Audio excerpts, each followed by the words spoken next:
오늘 하나님께서 우리에게 주신 말씀은 고린도전서 12장 4절부터 11절인데요. 4절부터 7절까지만 읽겠습니다. 은사는 여러 가지나 성령은 같고 직분은 여러 가지나 주는 같으며 또 사역은 여러 가지나 모든 것을 모든 사람 가운데서 이루시는 하나님은 같으니 각 사람에게 성령을 나타내심은 유익하게 하려 하심이라. 아멘. 살아계신 하나님 말씀입니다. 이번 한 주간 성령님이 주제입니다. 오늘은 그 성령님이 내주하시는 사람을 누구라고 합니까? 성령의 사람은, 성령의 사람이라 하죠. 그래서 성령의 사람은 어떤 사람인가, 그 관점으로 말씀 보겠습니다. 관찰 질문으로 넘어가서요.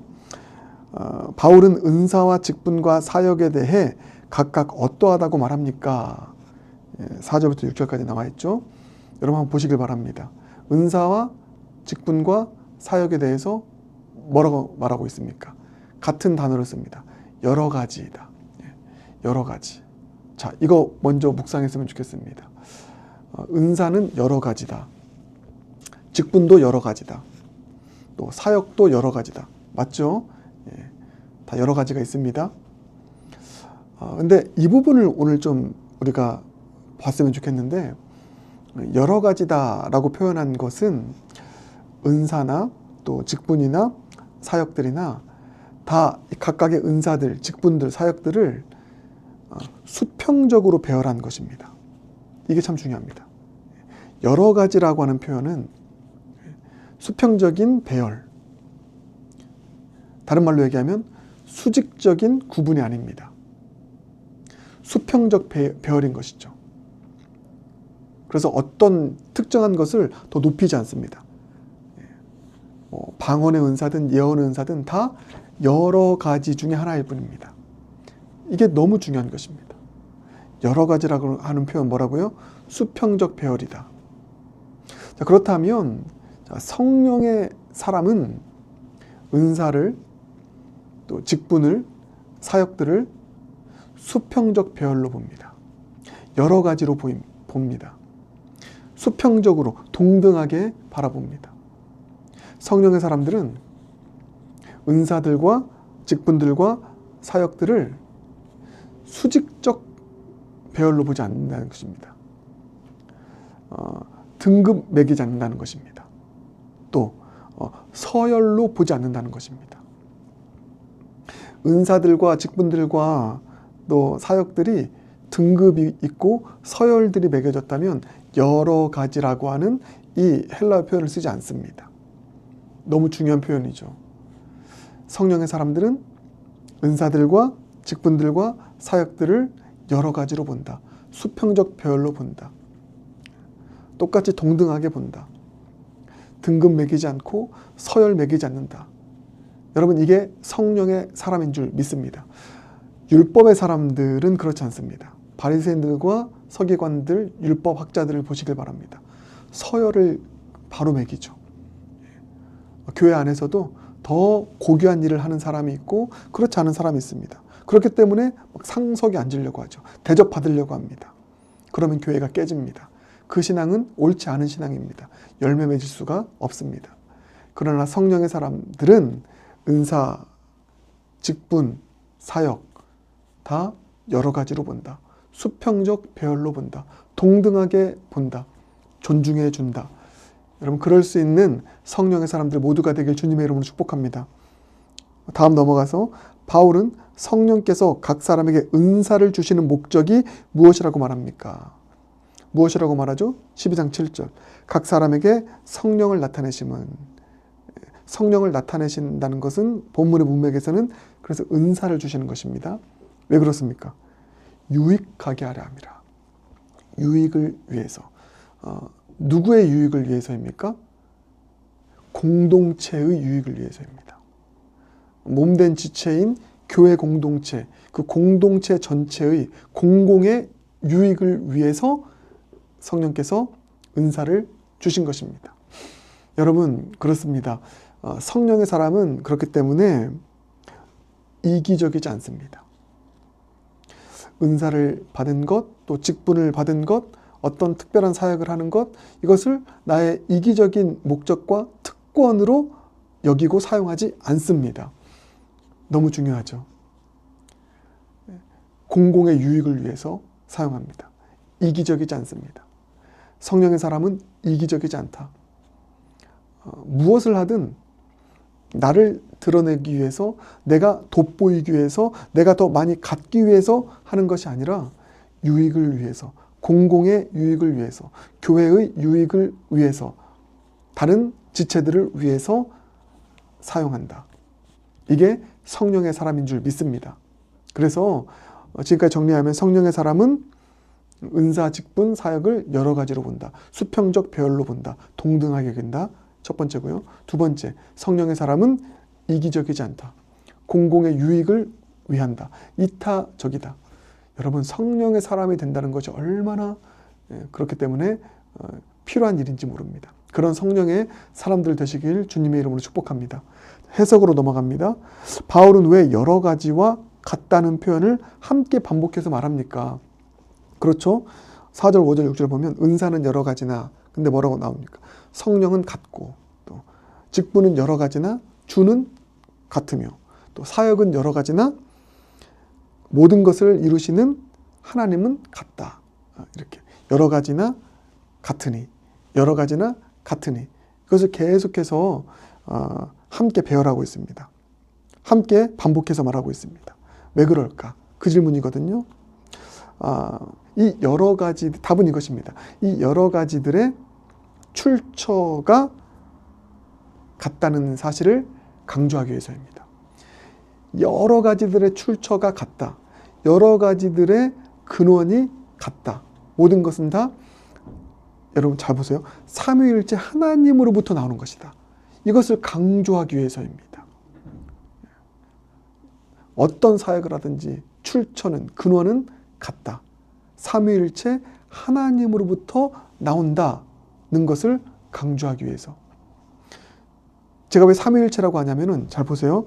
4절 보면 이따 얘기하겠지만 은사에 대해서는 성령이 같고 성령 하나님입니다.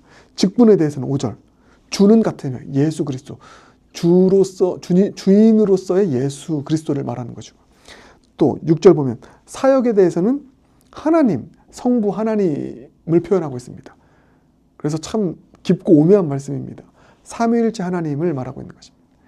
그래서 은사든 직분이든 사역이든 그 출처는, 그 근원은 하나님이다. 이것을 삼위일체 하나님이다. 이것을 강조하기 위해서. 그래서 이렇게 정리할 수 있습니다. 성령의 사람은 출처를 중요하게 여긴다. 근원을 중요하게 여긴다. 그 출처, 근원을 붙잡고 사명을 감당하는 것입니다. 다른 말로 얘기하면 성령의 사람은 자의적이지 않습니다. 내 출처가 삼위일체 하나님인데 딱 잘라놓고 나 이런 은사 있어, 이런 직분 받았어, 나에게 이런 능력이 있어, 자의적으로 해석하고 적용하는 겁니다. 그렇지 않습니다. 출처를 너무 중요하게 여깁니다. 내가 이런 은사 받은 것, 내가 이런 직분 가진 것, 내가 이런 사역할 수 있는 것 다 삼위일체 하나님으로부터 온 것이다. 그래서 성령의 사람은 자의적이지 않고요, 의존적입니다. 의존적. 오늘 참 깊고도 오묘한 깨달음을 주님께서 우리에게 주십니다. 성령의 사람은 자의적이지 않고 의존적이다. 그럴 수 있는 저와 여러분 모두가 되길 주님의 이름으로 축복합니다.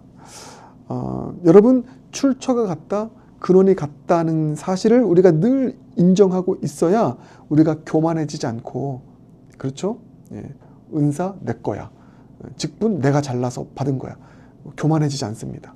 출처와 근원이 같다는 것을 늘 인정하고 붙잡고 있을 때. 또 하나가 있습니다. 출처와 근원이 같다는 것을 알고 있으면 여러 가지 은사와 사역과 직분들을 가진 다양한 사람들이 모여있는 공동체가 분열되지 않습니다. 고린도 교회는 많은 은사들, 다양한 은사들이 있었는데 이 의존성이 없었습니다. 그러니까 자기를 막 드러내는 것이죠. 결국은 분열합니다. 출처가 같다는 사실을 붙잡고 있어야 다양성이 분열로 나아가지 않고 시너지를 일으키는 것입니다. 여러분 꼭 기억하시기 바랍니다. 출처를 붙잡지 않으면 다양성이 우리에게 해가 된다. 그것 때문에 갈라진다. 출처를 붙잡으면 다양성이 시너지를 일으킨다. 여러분 그렇게 이해하고 늘 그 출처, 근원을 생각하고 붙잡을 수 있는 겸손한 하나님의 사람, 또 시너지를 낼 수 있는 주님의 은혜의 통로들 모두가 되시길 주님의 이름으로 축복합니다. 다음 해석 넘어가서 은사가 개인의 능력이 아니라 성령이 나누어 주시는 것이라는 말은 공동체 안에서 은사를 어떻게 보게 합니까? 어떻게 보게 합니까? 은사는 이렇게 정리하시면 됩니다. 선물이다. 성령님께서 주시는 선물. 그러니까 내가 뭔가를 잘해가지고 성과급처럼 얻는 보상이 어떤 성령의 은사가 아닙니다. 내가 이 정도로 능력이 있으니까, 내가 이 정도로 잘했으니까 내가 이런 은사를 가지고, 이런 직분을 가지고 사명 감당할 수 있어. 성과급 개념이 아닙니다. 선물입니다. 선물이라는 것을 알면 은사 가지고 자랑하지 않습니다. 직분 가지고 자랑하지 않습니다. 사역적 성취 가지고 자랑하지 않습니다. 겸손하게 그 선물 주신 주님을 찬양하고 영광 올려 드릴 수 있는 것이죠. 그럴 수 있는 저 여러분 모두가 되길 주님의 이름으로 축복합니다. 자, 마지막으로 제가 이 부분 말씀드리겠습니다. 4절, 5절, 6절 보면 은사는 여러 가지나 성령은 같다. 성령 하나님을 은사와 연결시킨다고 했습니다. 여러분 이렇게 해석하시면 됩니다. 이렇게 풀어서 읽으시면 됩니다. 당신이 가진 은사 뒤에는 성령의 권능이 있습니다. 은사 있습니까? 그러면 성령의 권능으로 주신 것이다. 결국 자랑하지 말고 선물처럼 여기길 바라겠습니다. 그리고 직분은 여러 가지나 줄은 같으며, 직분에 대해 생각할 때는 언제나 주 대신 그리스도를 생각하기 바랍니다. 그러니까 이렇게 해석하시면 돼요. 당신이 맡은 직분 뒤에는 예수의 주되심이 있다. 아멘. 직분이 아무리 그러니까 인간적으로 보기에는 좀 높아 보이는 직분이라 할지라도 모든 것의 주인은 예수님이시다. 그러니까 직분이 높다는 것도 사실은 말도 안 되는 거지만 인간적인 관점에서 높은 직분을 가지고 있을 때 주인 행세하지 않길 바라겠습니다. 왜요? 이 모든 직분을 주신 주님은 예수님이기 때문에 우리가 주인 될 수 없습니다. 꼭 기억하시고, 마지막, 사역은 여러 가지나 모든 것을 이루시는 하나님은 같다. 하나님이 일을 이루십니다. 내가 일을 이루는 것 아닙니다. 그래서 일을 시작하기 전에 그래, 하나님이 이루실 거야. 그렇게 여기시길 바라고, 일을 이루고 난 이후에도 하나님이 이루셨다 여길 수 있길 바라겠습니다. 이 부분을 이렇게 해석하는 거죠. 당신이 이루는 사역 뒤에는 하나님의 일하심이 있다. 자, 마지막 정리하겠습니다. 당신이 가진 은사 뒤에는 성령의 권능이 있다. 당신이 맡은 직분 뒤에는 예수의 주되심이 있다. 당신이 이루는 사역 뒤에는 하나님의 일하심이 있다. 이렇게 여기면서 모든 것을 이루시는 삼위일체 하나님 붙잡고 살아가는 겸손한 하나님의 사람들 모두가 되길 주님의 이름으로 축복합니다. 기도하겠습니다. 주님 감사합니다. 오늘 주신 말씀 통해서 성령의 사람은 어떠한 삶을 사는지 배웠습니다. 성령의 사람은 직분과 은사와 사역을 여러 가지로 본다. 수평적 배열로 본다. 등급 매기지 않는다. 동등하게 본다. 우리 이런 사람들 되게 하여 주시옵소서. 또 성령의 사람은 은사를, 직분을, 사역을 이기적으로 사용하지 않고 유익을 위해, 공공의 유익을 위해 사용함을 잊지 않게 하시고, 이기적인 사람이 아니라 이타적인 공공의 유익을 위해 살아가는 성령의 사람 되게 하여 주시옵소서. 출처가 언제나 같음을, 출처와 근원을 늘 붙잡고 겸손하게 시너지를 일으키며 살아갈 수 있는 하나님의 귀한 성령의 사람들 모두가 되게 하여 주시옵소서. 예수님 존귀하신 이름으로 기도드립니다. 아멘.